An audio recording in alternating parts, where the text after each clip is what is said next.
Serial ನಟ ಶ್ರೀಧರ್ ಅವರು ಹಾಸಿಗೆ ಹಿಡಿದು ಬಹುದಿನಗಳಾಯಿತು. ಇದೀಗ ಅವರು ಇದಕ್ಕೆಲ್ಲ ಕಾರಣ ಹಿಂದಿನ ಕೆಲಸಗಳು ಅನ್ನೋದನ್ನ ತಮ್ಮ ಮಾತಿನಲ್ಲೇ ಹೇಳಿದ್ದಾರೆ. ಆ ಆಡಿಯೋ ನಿಮ್ಮ ಮುಂದೆ ಇಡ್ತಾ ಇದ್ದೀವಿ. ಅದಕ್ಕಿಂತ ಮುಂಚಿತವಾಗಿ ಈ ಮೆಗಾ ಸುದ್ದಿಯನ್ನು ಸಬ್ಸ್ಕ್ರೈಬ್ ಮಾಡಿಲ್ಲ ಅಂದರೆ ಸಬ್ಸ್ಕ್ರೈಬ್ ಮಾಡಿ.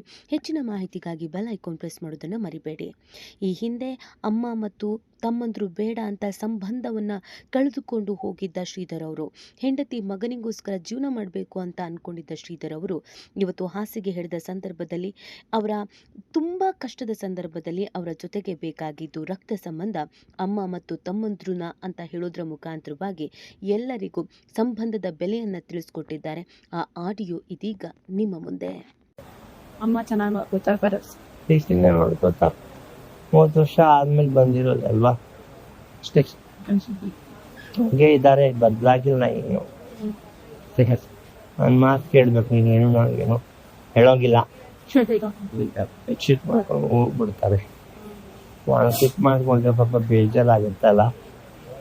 ಆಯ್ತು ಮಗು, ಬಾ ಮಗು, ಕೂತ್ಕೋ, ನಾನು ನೋಡ್ಕೋಬೇಕಾಗಿತ್ತು. ಏಜ ನೀನು ನೋಡ್ತಿದ್ಯಾ? ಹಂಗೆ ಬಾ ದಾರಿಗೆ. ಏನು ನಂಗೆ 30 ವರ್ಷ ಸಾಕಲಿಲ್ಲ. ನನ್ನ ಗಂಡ್ಮಕ್ಳು ನಂಗೆ ಸಾಕಿರೋದು. ಏನು ಮಾತಾಡೋಂಗಿಲ್ಲ.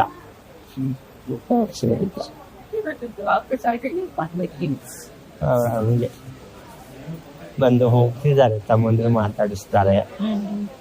ಜ್ವರ, ನೋವು, ಕೆಮ್ಮು, ನೆಗಡಿ ಆ ಥರದ್ದೇನು ಬರಲ್ಲ ನನಗೆ. ಆ ಥರದ್ದೇನು ಇಲ್ಲ. ಒಳಗಿಂದ ರಿಯಾಕ್ಟ್ ಆಗಿತ್ತು.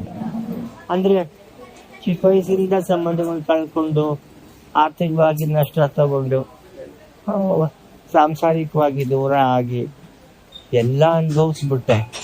ಕೆಲಸಗಳಿಲ್ಲದೆ ಇವಾಗ ದೈಹಿಕವಾಗಿ ಅನುಭವಿಸ್ಲೇನೋ ಅಂತ ಮಾತಾಡ್ತಿದ್ರೆ ನಂಗೆ ಸ್ವಲ್ಪ ಎನರ್ಜಿ ಬರುತ್ತೆ.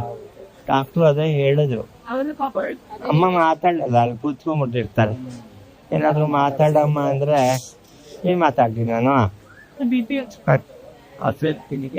ಇವರೆಲ್ಲ ದೇವ್ರ ತರ ಅಮ್ಮ.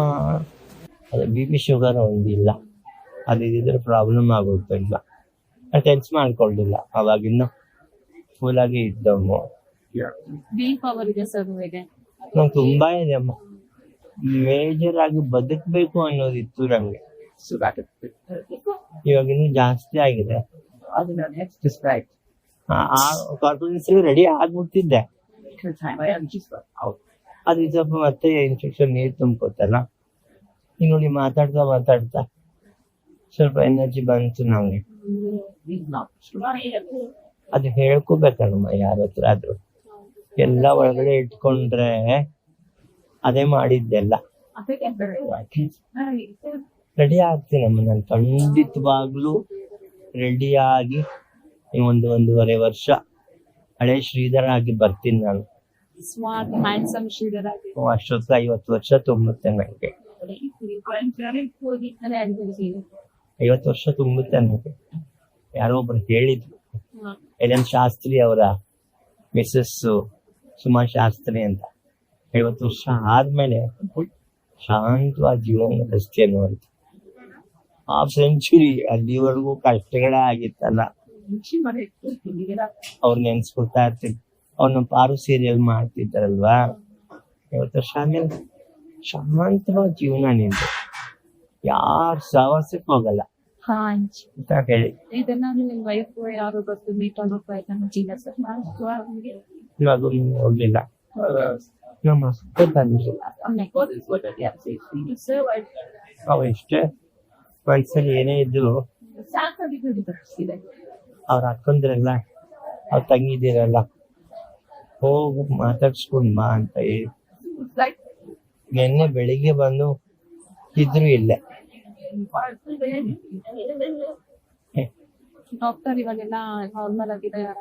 ಚೇತರಿಸ್ಕೊತಾ ಇದ್ದೀರಾ? ಸರಿ, ಇದೆಲ್ಲ ಫುಲ್ ಸ್ಕಿನ್ ಎಲ್ಲ ಫೀಲ್ ಆಗಿದ್ದು ಗೊತ್ತಾಗತ್ತೆ. ಅದೆಲ್ಲ ನಿನ್ನೆ ಮೊನ್ನೆ ಎಲ್ಲ ನಮ್ಮಮ್ಮ ಅತ್ತೆ ಎಲ್ಲ ಅದು ಹಾಕಿ ಎಲ್ಲ ಕ್ಲಿಯರ್. ಕಾಲ್ದು ಅಷ್ಟೇನೆ ಎಲ್ಲ ಪೂರ್ತಿ ನೋಡಿ.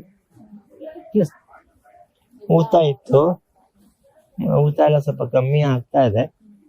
ಅದಕ್ಕಿನ್ನು ಮುಂದೆ ನಂದೇ, ನನ್ನ ದೇಹ ನಂದು, ನನ್ನ ಆರೋಗ್ಯ ನಂದು, ಮಾತ್ರ ಏನು ಮಾಡಕ್ಕಾಗಲ್ಲ ಅಂತಾನು ಹೇಳ್ಬಿಟ್ಟು ಊಟ ಬಿಡೋದು ಅದೇನು ಮಾಡೋದಕ್ಕೆ ತೋರಿಸದೆ ಇನ್ ಬೇಜಾರಿಲ್ಲ.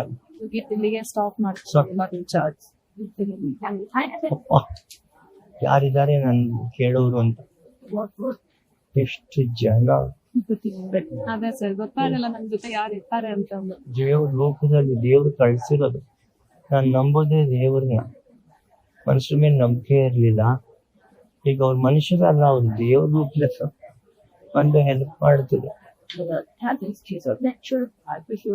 ನಮ್ಗೆ ಆಶ್ಚರ್ಯ ಆಗುತ್ತೆ. ಎಷ್ಟಾಗುತ್ತೆ ಸರ್ ಒಂದಿನ ಖರ್ಚು ಎಷ್ಟಾಗುತ್ತೆ ಅದೆಲ್ಲ ಒಂದು 15,000 ದಿನಕ್ಕೆ ಬೆಡ್ದು ಕಮ್ಮಿ ಆಯ್ತು, ನಂಗೆ 3,000 ಆಯ್ತು. ಅದಾದ್ಮೇಲೆ ಅವ್ರ ಟೆಸ್ಟಿಂಗು, ಡಾಕ್ಟರ್ಗಳದ್ದು 3 ಜನ ಬರ್ತಾರೆ. ಅವ್ರದ್ದು ಲ್ಯಾಬ್ರೇಟರಿ ಟೆಸ್ಟು, ನರ್ಸಿಂಗು, ಊಟದ್ದು ಅದೆಲ್ಲ ಸೇರಿ ಆಗುತ್ತೆ. ಒಂದು ದಿನ 15,000 ಕೊಡ್ಬೇಕಾ ಅಥವಾ ಒಂದೇ ಸಲಕ್ಕೆ? ಇಲ್ಲ, ಮಾತ್ರ ನಾನು ಕೊಡ್ತಿದ್ದೀನಿ. ಅದರಲ್ಲಿ ಸಪರೇಟ್ ಇದೆಲ್ಲ ಬೇರೆ ಬರುತ್ತೆ. 1.25 ಲಕ್ಷ ಏನು ಬಂದಿದೆ. ಹ. ಅದು ಅಡ್ವಾನ್ಸ್ ಕಟ್ಟಿ ಅಂದ್ರು, ಒಟ್ಟಿಗೆ ಕೊನೆಯಲ್ಲಿ ಕಟ್ಕೋತೀವಿ ಅಂತ ಹೇಳಿದ್ರು. ಎಷ್ಟಾಗುತ್ತೆ ಸರ್? ಮಾತ್ರ ಇದೆ ಆಗೋಗಿದೆ, 1.5 ಮೇಲೆ ಆಗಿದೆ. 1.5 ಮೇಲೆ ಆಗಿದೆ. Yes. ಊಟ ಎಲ್ಲ ಹೆಂಗೆ ಸರ್? ಊಟ ಇಲ್ಲೇ ಕೊಡ್ತಾರಲ್ವಾ, ಅದು ಚಾರ್ಜ್ ಮಾಡ್ತಾರೆ. ಡಯಟ್ ಫುಡ್ಗಳೇ ಇರುತ್ತೆ, ಎಲ್ಲ ಖಾರ ಇರಲ್ಲ. ಹೇಳಿದಾರಾ? ಹಾ, ತಂದು ಕೊಡ್ತಾರೆ. ನಮ್ಗೇನ್ ಬೇಕು ಅಂತ ಏನ್ ಹೇಳಿದ್ರು ತಂದು ಕೊಡ್ತಾರೆ. ಸ್ಪೆಷಲ್ ಆಗಿ ಏನಾದ್ರು ಹೇಳಿದ್ರೆ ಎಕ್ಸ್ಟ್ರಾ ಚಾರ್ಜ್ ಅಂತ. ಕ್ರಿಶ್ಚಿಯನ್ ಸಂಸ್ಥೆ ಅಲ್ವಾ, ಸ್ವಲ್ಪ ಅವರು ಹೆಲ್ಪಿಂಗ್ ಇದ್ರಲ್ಲಿ ತುಂಬಾ ಇದ್ದಾರೆ. ಎಲ್ಲ ಬರುತ್ತೆ, ವೀಲ್ ಚೇರ್ ಬರುತ್ತೆ, ಕರ್ಕೊಂಡು ಹೋಗ್ತಾರೆ. ವಿಕ್ಟೋರಿಯಾಲಿ ನಡೆಸ್ಕೊಂಡು ಕರ್ಕೊಂಡು ಹೋಗೋದು. ಉಡುಪಿಡಿಯಿಂದ ಪ್ರಧಾನ ಮಂತ್ರಿ ಬಿಲ್ಡಿಂಗ್ ನಡ್ಕೊಂಡು ಹೋಗ್ಬೇಕು. ಪ್ರಧಾನ ಮಂತ್ರಿಯಿಂದ ಅಲ್ಲಿ ಐಘಾಟಿಗೆ ನಡ್ಕೊಂಡು ಹೋಗ್ಬೇಕು ಆ ಬಿಸಿಲಲ್ಲಿ.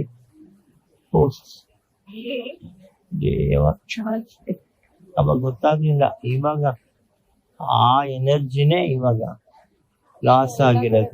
ಎಲ್ಲ ಕಡಿಮೆ ಆಗಿದೆ ಸರ್, ಉಳಿಸ್ಕೊಂಡಿರೋದು. ಅಲ್ಲ, ಇದೆಲ್ಲ ಊದಿತ್ತು ಗೊತ್ತಾಗುತ್ತೆ ನೋಡಿ, ಇಲ್ಲಿ ನರ ಕಾಣುತ್ತೆ. ಇದೆಲ್ಲ ದಪ್ಪ ದಪ್ಪ ಆಗಿತ್ತು, ಸ್ವಲ್ಪ ಸ್ವಲ್ಪ ಇಳಿಯುತ್ತೆ, ಮತ್ತೆ ಶುರು ಆಗುತ್ತೆ. ಅದು ಕೊಡ್ತಾ ಇರೋದ್ರಿಂದ ಇವಾಗ ಇದು ಅದರ್ಧ ಕೊಡ್ತಾರೆ ನಮ್ಗೆ, ಇದೇ ಮತ್ತೆ ನೀರಾಗಿ ಸೇರ್ಕೊಳತ್ತೆ ಅಂತ. ಪ್ರೈವೇಟ್ ಪರ್ಸನ್ ನಾರ್ಮಲ್ ಆಗಿ ಇಲ್ಲ ಚಿನ್ನು, ಅದು ಡೈರೆಕ್ಟ್ ಆಗಿ ಹೋಗಲ್ಲ. ಅದು ನೀವು ಊಟಗಳು ಪ್ರೋಟೀನ್ ತಿಂದಾನೆ ಹೋಗೋದು, ಎಲ್ಲ ಮೆಡಿಸಿನ್ ಅಲ್ಲಿ ಹೋಗುತ್ತೆ ಅಂತ ನಾವ್ ಹೇಳಕ್ಕಾಗಲ್ಲ. ನೀವು ರೆಡಿ ಆಗ್ಬೇಕು ಅಂದ್ರೆ ನಿಮ್ ಊಟ ನಿಮ್ ದೇಹ ನೀವು ನೋಡ್ಕೋಬೇಕು ಅಂತ ಹೇಳಿದ.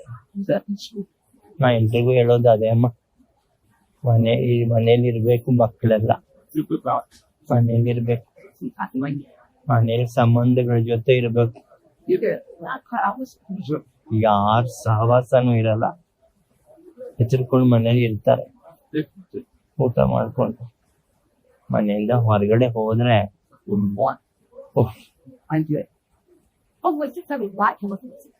ಕೆಲವ್ರು ಇರ್ತಾರೆ, ಇವಾಗ ನಾನು ಕುಡಿಯೋ ಅಭ್ಯಾಸ ಅಂತದೆಲ್ಲ ಇದ್ದಿದ್ರೆ ಬೇರೆ ಶ್ರೀಧರನೇ ಆಗ್ಬಿಡ್ತಿದ್ದೆ.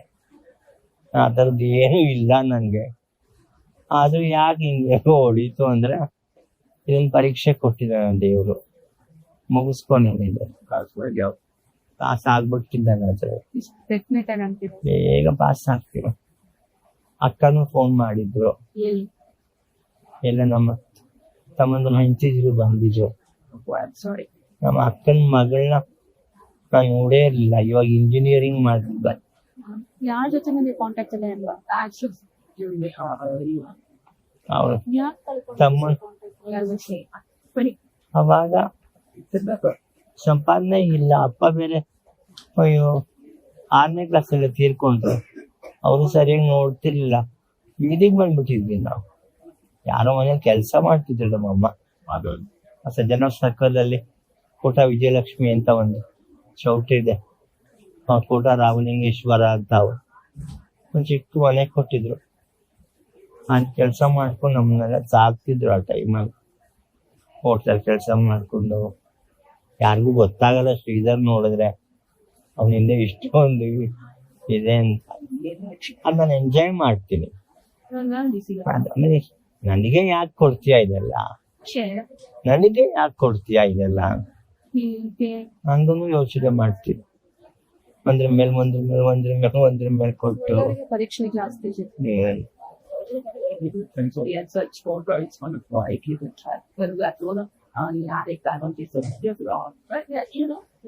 ಒಂದಷ್ಟು ಮಾತಾಡಿದ್ರೆ ಇಲ್ಲ ಬಂದಿದೆ ಮಾಡಿಸ್ಬೇಕಾ ಸರ್ ಇದು?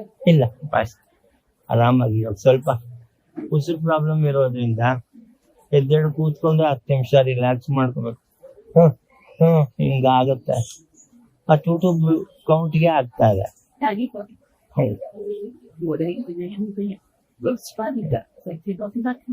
ಆರೋಗ್ಯವಾಗಿದೆ ಸರ್, ನೋಡ್ಕೊಳ್ಳಿ, ಆರಾಮಾಗಿ ನೋಡ್ತೀವಿ ಹೆಲ್ತ್ನ. ಆಗತ್ತೆ, ಖಂಡಿತವಾಗ್ಲೂ ಆಗುತ್ತೆ. ನಿಮ್ಮೆಲ್ಲರ ಹಾರೈಕೆ ತಂದು ನಿಮ್ಮನ್ನ ಭೇಟಿ ಆಗ್ತೀವಿ. ಖಂಡಿತವಾಗ್ಲೂ. ನಾನು ಯಾರ ಮನೇಲಿ ಇರ್ತೀನೋ ಗೊತ್ತಿಲ್ಲ, ಒಳ್ಳೆಯವ್ರ ಮನೆ ಅಂತೂ ದೇವ್ರು ಸೇರಿಸ್ತಾನೆ. ಗೊತ್ತಿಲ್ಲ ಏನು ನಿಮ್ದು ಮಿಲ್ ಪವರ್ ಇದೆಯಲ್ಲ, ಅದೇ ನಿಮ್ಮನ್ನ ಬಚಾವ್ ಮಾಡಿ. ಹೌದಪ್ಪ ಹೌದಪ್ಪ. ಕಾನ್ಫಿಡೆನ್ಸ್ ಇಲ್ಲದೆ ಹೋಗಿದ್ದಿದ್ರೆ ಅವಾಗೆ ಹೇಳ್ಬಿಟ್ಟಿದ್ದೆ, ಬೇಡ ನಂಗೆ ದಯಾಮರಣಕ್ಕೆ ಒಂದು ಸರ್ಟಿಫಿಕೇಟ್ ಬರ್ಕೊಡ್ತೀನಿ, ನಂಗೆ ಅನುಭವಿಸಕ್ಕೆ ಆಗಲ್ಲ ಇದೆಲ್ಲ ಅಂತ. ಅದೆಲ್ಲ ಆಗಲ್ಲ. ಡಾಕ್ಟ್ರಿಗೂ ಹೇಳ್ಬಿಟ್ಟೆ, ಏನಾದ್ರು ಇದ್ರೆ ಕೊಟ್ಬಿಡಿ ಡಾಕ್ಟ್ರೆ, ಹಂಗೆಲ್ಲ ಮಾತಾಡಬಾರ್ದು, ಹಾಸ್ಪಿಟ್ಲಿಗೆ ಬಂದು ಸೊ ರೆಡಿ ಆಗ್ತೀರಿ ನೀವು ಅಂತ ಅವರೆಲ್ಲ ಧೈರ್ಯ ತುಂಬಿ ಅಷ್ಟೊಳಗೆ ಜನಗಳ ಸಹಾಯ ನೋಡಿ ಇಲ್ಲ ನಾನು ಅವ್ರಿಗೋಸ್ಕರ ಬದುಕಬೇಕು. ಊಟ ತಂದ್ಕೊಂಡ ಅಂತ ಫೋನ್ ಮಾಡ್ತಾರೆ.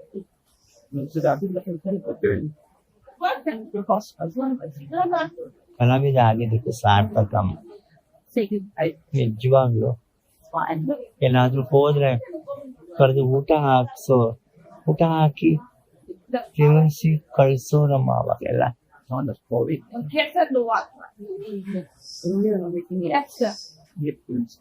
ಅದ್ರ ವ್ಯಾಲ್ಯೂ ಒಂದ್ ಟೈಮಲ್ಲೇ ಗೊತ್ತಾಗೋದು ಅನ್ಸುತ್ತೆ. ಅದಕ್ಕೆ ಟೈಮ್ ಬರ್ಬೇಕಾಗಿತ್ತು.